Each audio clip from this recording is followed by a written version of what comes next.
Ceci étant dit, revenons à nos intraterrestres qui vivent enfouis et enterrés dans le sous-sol de notre planète, au sein de ce qu'on appelle la biosphère profonde. Un environnement aussi hostile qu'étonnant, qui commence véritablement à plusieurs dizaines de mètres sous la surface, et se prolonge parfois sur plusieurs kilomètres de profondeur. La biosphère profonde n'est pas constituée de terre, de boue ou de glaise. Elle commence à partir du moment où le sous-sol n'est plus enrichi par l'activité des plantes et des animaux. Si bien que sur les continents, comme au fond des océans, il faut creuser souvent plusieurs mètres sous la surface avant de commencer à pénétrer dans ce monde étrange, constitué au départ de sédiments extrêmement compactés, qui se transforment à mesure que l'on s'enfonce en une roche pratiquement pure, chauffée par la chaleur provenant du centre de notre planète et soumise à des pressions dantesques. Et c'est là, dans ces milieux plongés dans une obscurité totale et dépourvus d'oxygène, que l'on a découvert, lové entre les fins espaces qui peuvent permettre à l'eau de circuler entre les roches, des formes de vie sidérantes et parfois présentes en quantité vertigineuse. Les premiers indices qui nous ont mis sur la piste de ces intraterrestres ont été remontés en surface durant des campagnes de prospection de champs de pétrole profonds dans les années 1920. Dans les échantillons de roches issus de ces forages, on trouvait parfois d'étranges traces d'activité microbienne inconnues et mystérieuses.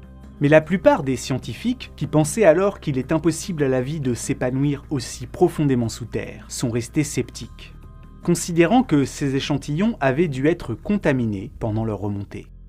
Mais dans les années 1980, avec le développement de méthodes permettant d'isoler totalement les prélèvements effectués en profondeur, le doute s'est évanoui. Car beaucoup de carottages profonds se sont mis à remonter des roches habitées par de microscopiques organismes. Il n'est pas nécessaire d'être biologiste pour saisir en quoi la découverte d'êtres vivants évoluant dans des milieux sans lumière ni oxygène, soumis à des températures et des pressions infernales, dépourvus de tout apport en matière organique et où il n'y a en apparence rien à se mettre sous la dent depuis des millions d'années, est proprement hallucinant. Depuis le milieu des années 80, les campagnes de prospection profonde et les découvertes fascinantes qu'elles ont permis de faire se sont multipliées. Pour explorer et comprendre cette biosphère profonde, on est allé prélever par forage des échantillons de roches à plusieurs milliers de mètres, sous le plancher des océans comme sous la surface des continents. Et même à l'intérieur des plus profondes mines du monde. Et pratiquement à chaque fois, les roches extraites, une fois mises sous l'œil des microscopes, ont révélé la présence d'êtres aussi fabuleux que désarçonnants. Dans certaines roches sédimentaires compactées et prélevées à 500 mètres sous la surface, on dénombre de 10 000 à 100 millions de cellules vivantes par gramme de sédiment. À 2,5 km de profondeur, sous le fond de l'océan, on compte parfois encore quelques milliers de virus et de bactéries, dans un volume de l'ordre d'une cuillère à café de ces roches prélevées. Comparé aux dizaines de milliards de micro-organismes que l'on peut trouver dans une même cuillère à café d'une terre en bonne santé, prélevée dans un sol de surface, cela peut sembler peu. Mais l'espace occupé par la biosphère profonde est vertigineux. On estime le volume total du terrain de jeu potentiel des intraterrestres à près de 2 milliards de kilomètres cubes, soit presque le double de celui de tous les océans. Si bien que la masse cumulée de tous les micro-organismes vivants dans les fentes et les replis des grandes profondeurs envoie littéralement du lourd sur la balance. Les scientifiques du Deep Carbon Observatory estiment que ces vivants évoluant dans des roches autrefois considérées comme stériles représentent plus de 70% de la biomasse microbienne de la planète. Pour vous faire toucher du doigt autrement à quel point la somme de ces infiniment petits est phénoménale, songez qu'à eux seuls, ils comptent pour quelques 15% de la biomasse de tous les vivants. Si vous pouviez là, comme par magie, les extirper des interstices dans lesquels ils sont et les répartir à la surface de notre planète, vous vous retrouveriez avec une couche de matière organique de près d'1 mètre d'épaisseur, recouvrant tous les continents. Ce qui fait de la biosphère profonde le plus grand réservoir de vie inexploré de notre planète. Un réservoir essentiellement constitué d'unicellulaires, dont la diversité est telle qu'il pourrait bien être la prochaine forêt pluviale en termes de pharmacopée. Car même si, une fois placés sous un microscope, ces micro-organismes n'impressionnent guère que les spécialistes, vu qu'ils ressemblent souvent à ça, ils ont su mettre au point des procédés hallucinants et extrêmement variés pour s'adapter à l'enfer de leur environnement. Beaucoup vivent si profondément qu'ils sont passés maîtres dans l'art de résister à des pressions que la plupart des machines ne pourraient tolérer qu'une fraction de seconde. Pour supporter le poids des kilomètres de roches qui les surplombent et exercent sur eux des pressions pouvant être 1000 fois supérieures à celles de notre atmosphère, ils ont su développer des membranes cellulaires étonnamment fluides et flexibles. Mais ce qui frappe peut-être le plus, c'est leur capacité à se nourrir de choses qu'il ne viendrait jamais à l'idée de la quasi-totalité des autres êtres vivants d'ingurgiter. Dans les abysses de la croûte, la très grande majorité des bactéries et des archées semblent en effet se nourrir de roches compactées, ou plus précisément des rares éléments qui leur sont arrachés par l'eau chaude qui circule lentement entre les minces fissures et les interstices microscopiques. En fonction de la nature des minéraux à grignoter, de la profondeur, de la température, de l'acidité et de la salinité des eaux, tout un éventail de créatures aux adaptations aussi improbables que singulières a émergé. Si bien que si vous deviez tous les inviter à dîner, il serait très difficile de concocter un menu à même de satisfaire tout le monde. Certains micro-organismes affectionnent tout particulièrement de boulotter des roches telles que la pyrite. D'autres ingurgitent l'hydrogène, produit par la réaction entre l'eau et l'olivine. D'autres encore se délectent de sulfate, de nitrate ou de sulfure d'hydrogène. Quand ils ne préfèrent pas se nourrir de minéraux de serpentine en respirant des oxydes de fer ou de manganèse. Et dans ce joyeux bordel, une partie de la matière organique fabriquée par les vivants capables de tirer profit de la présence d'éléments normalement toxiques peut profiter à d'autres, lorsqu'elle se répand dans l'environnement ou que les organismes meurent. On a même trouvé dans les entrailles de la Terre des créatures qui tirent leur énergie de la dernière chose qu'il vous viendrait à l'idée de mettre à la bouche, à savoir de l'uranium et du thorium. Sur cette image prise au microscope électronique à balayage, les bâtonnets violacés longs de quelques microns que l'on voit sont des cellules de Candidatus disulphoridis Audax viator.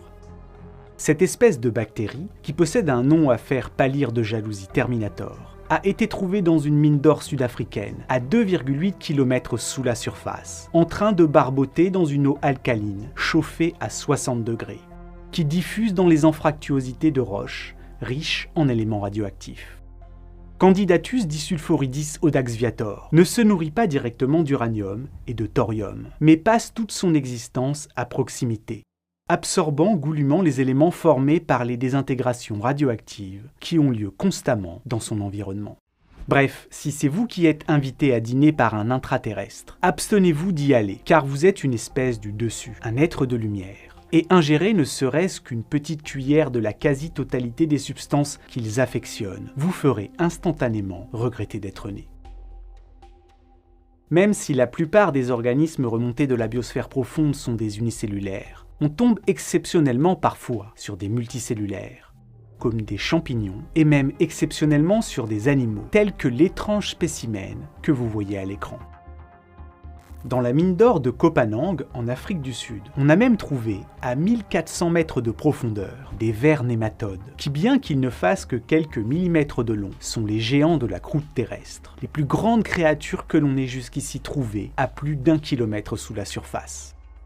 Et toute cette fabuleuse diversité n'a été observée que là où l'on a creusé. Au cours des 40 dernières années, notre connaissance de la biosphère profonde repose sur seulement quelques centaines de forages tout au plus. Et ce nombre limité de fenêtres, au regard de la taille de notre planète, a déjà révélé qu'il y a dissimulé et enfoui sous nos pieds et le fond de nos océans, une part immense et insoupçonnée de toute la vie terrestre. Et je ne sais pas pour vous, mais moi il y a une question que j'ai terriblement envie de creuser. Quand est-ce que ça s'arrête? Y a-t-il une frontière indépassable, une profondeur limite au-delà de laquelle on ne retrouve plus aucune trace de vie? Jusqu'ici, partout où l'on a creusé, le constat est le même. La densité des vivants diminue dans les échantillons à mesure que l'on s'enfonce. Car avec la profondeur, les conditions se compliquent. Les roches sont de plus en plus compactes, et il y a donc de moins en moins d'espace pour que l'eau puisse y circuler. Si bien que dans cet environnement de plus en plus sec, les nutriments dissous disponibles se font de plus en plus rares. Et puis surtout, à mesure que l'on pénètre dans les tréfonds de notre planète, la température ne cesse d'augmenter, car la chaleur provenant du noyau, riche en éléments radioactifs qui y ont coulé lors de sa formation, diffuse une partie de l'énergie accumulée aux couches qui le surplombent. Or, on pense qu'aucune forme de vie n'est capable de se maintenir dans des conditions où la température dépasse les 120 degrés. Car au-delà, toutes les structures moléculaires organiques constituant les vivants se délitent. Et là où ça devient fascinant, c'est qu'en prenant pour principe que 120 degrés constitue une limite indépassable, on a pu réaliser une carte de la répartition de la biosphère profonde. Une carte de l'ultime frontière de la présence de la vie sous terre que vous êtes en train de regarder.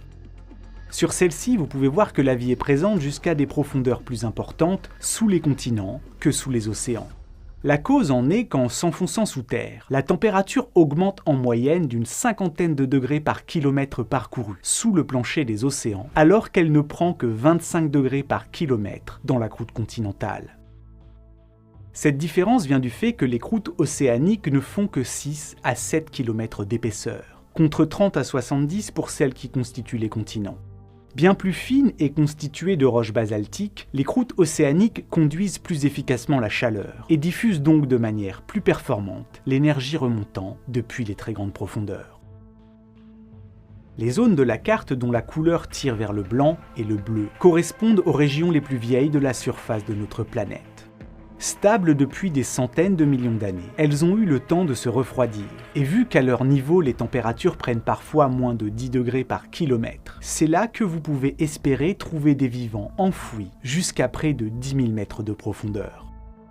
Au niveau des zones de couleur orange et rouge, le sous-sol monte en température bien plus rapidement, et aucune forme de vie ne doit pouvoir y proliférer au-delà de seulement quelques kilomètres de profondeur tout au plus. Enfin, au niveau de certaines zones tectoniques très actives, ou de dorsales océaniques qui sont situées à l'aplomb de poches magmatiques proches de la surface. Les couleurs sont rouges écarlates, car c'est là que les températures atteignent le plus rapidement des valeurs lucifériennes. Pour résumer, retenez ceci. On estime qu'aucune forme de vie ne doit pouvoir s'être développée au-delà de 4 km sous le fond des océans, et probablement de 10 sous les continents. Des valeurs qui correspondent aux profondeurs maximales auxquelles nous avons jusqu'ici trouvé des traces de matière organique, telles que des acides aminés et des biopolymères que l'on pense avoir été synthétisés par des êtres vivants. Étonnamment, le volume disponible pour le développement d'une biosphère profonde sur Terre augmente avec le temps, car inexorablement, le noyau de notre planète se refroidit. Si l'on pouvait forer le sol de la Terre il y a 1 milliard d'années, on constaterait que la température y augmente plus rapidement qu'elle ne le fait actuellement. Si bien que la profondeur maximale habitable était à cette époque bien plus proche de la surface. Ainsi, d'ici 4 milliards d'années, quand le Soleil se sera transformé en géante rouge et que toute forme de vie en surface sera devenue impossible, les intraterrestres, eux, seront toujours là, enfouis dans le sous-sol de notre planète, avec à disposition pour se développer un volume de roches bien plus vaste qu'il ne l'est aujourd'hui.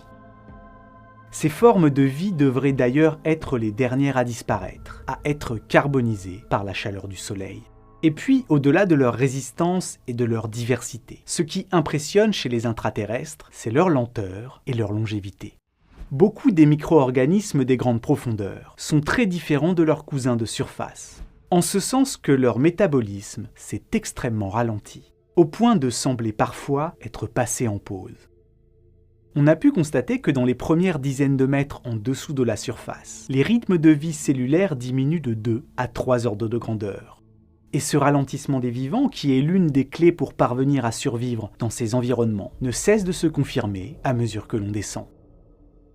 La quasi-totalité des vivants évoluant aux très grandes profondeurs décompose les molécules qui les entourent pour produire de l'énergie 10 000 à 1 million de fois plus lentement que leurs lointains cousins de surface. Si bien que chez les habitants du dessous, une division cellulaire par millénaire fait de vous l'un des êtres les plus actifs des entrailles de la Terre. Pour faire face à l'absence de ressources, certains organismes semblent même avoir arrêté de se reproduire.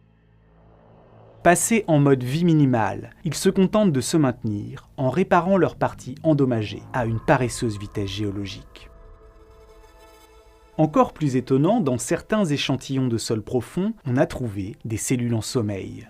Des organismes totalement inactifs ou qui possèdent un métabolisme si lent que les chercheurs en viennent à se demander s'ils doivent être considérés comme quelque chose de vivant ou juste de non-mort.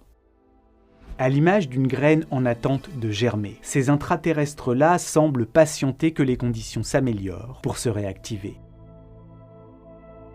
Et à la faveur d'un impact de météorite, d'un tremblement de terre, ou de l'ouverture soudaine de nouvelles fissures permettant à quelques éléments appétissants de circuler à proximité, ils sortent de leur sommeil. Songez-y la prochaine fois que la Terre tremble. Ce qui peut représenter une dangereuse menace pour les vivants de surface est une aubaine pour ceux des profondeurs. Tout aussi bizarre, il semble qu'il n'y ait aucune limite à la durée de leur sommeil. Récemment, des chercheurs japonais ont remonté des échantillons prélevés dans une poche de roche isolée, à plus de 2 km sous la surface du fond des océans, et dans lesquels ils ont trouvé des milliers de micro-organismes qui y étaient piégés, sans aucune activité, depuis 100 millions d'années. Et lorsque les chercheurs ont mis ces intraterrestres dans un bain riche en matière organique, ces derniers sont sortis de leur sommeil, digne de la nuit des temps, et ont recommencé à se reproduire et à se réparer. Et puis il y a une énigme qui fascine la communauté scientifique, peut-être la plus mystérieuse d'entre toutes, celle de savoir comment diable ces organismes sont-ils arrivés à descendre aussi bas. Il y a quelques années, une équipe de chercheurs a fait une découverte déconcertante. En séquençant l'ADN d'intraterrestres prélevés à l'intérieur d'un gisement de charbon, enfoui à 2 km sous le plancher de l'océan Pacifique, ils se sont rendus compte que ceux-ci sont génétiquement plus proches des micro-organismes qui vivent dans les sols de nos forêts que des autres espèces de la biosphère profonde évoluant dans d'autres roches, situées à seulement quelques mètres du gisement de charbon. On pense que l'explication vient du fait que ces micro-organismes qu'on a trouvés descendent d'espèces qui évoluaient à l'origine dans les sols des forêts primaires. Et lorsque ces forêts se sont décomposées, puis transformées avec le temps en charbon lors de leur enfouissement et de leur mise sous pression, les micro-organismes qui en dépendaient pour vivre les ont suivis dans leur plongée aux grandes profondeurs, en élaborant au passage des moyens ingénieux pour continuer de s'en nourrir.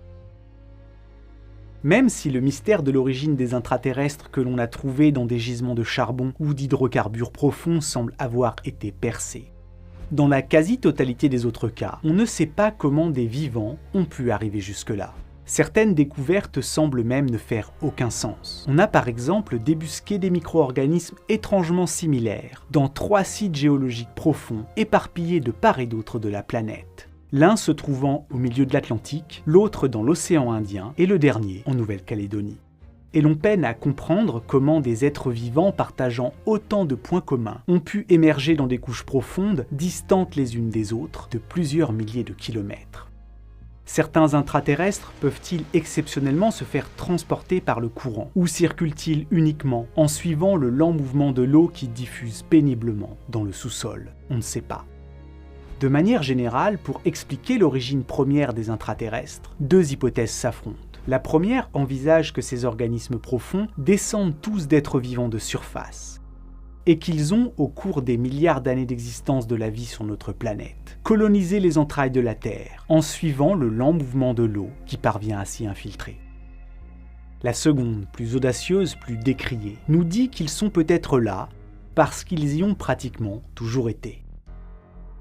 Peut-être que les toutes premières formes de vie sur Terre se sont formées à l'intérieur, et qu'une partie de cette vie a ensuite migré vers le Soleil et trouvé des moyens de s'adapter aux conditions de surface.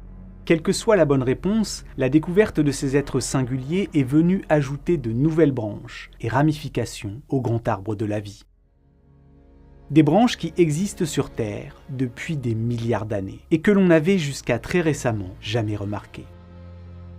Peut-être même que des êtres similaires se cachent actuellement dans le sous-sol d'autres planètes, où ils sont discrètement en train de téter des minéraux.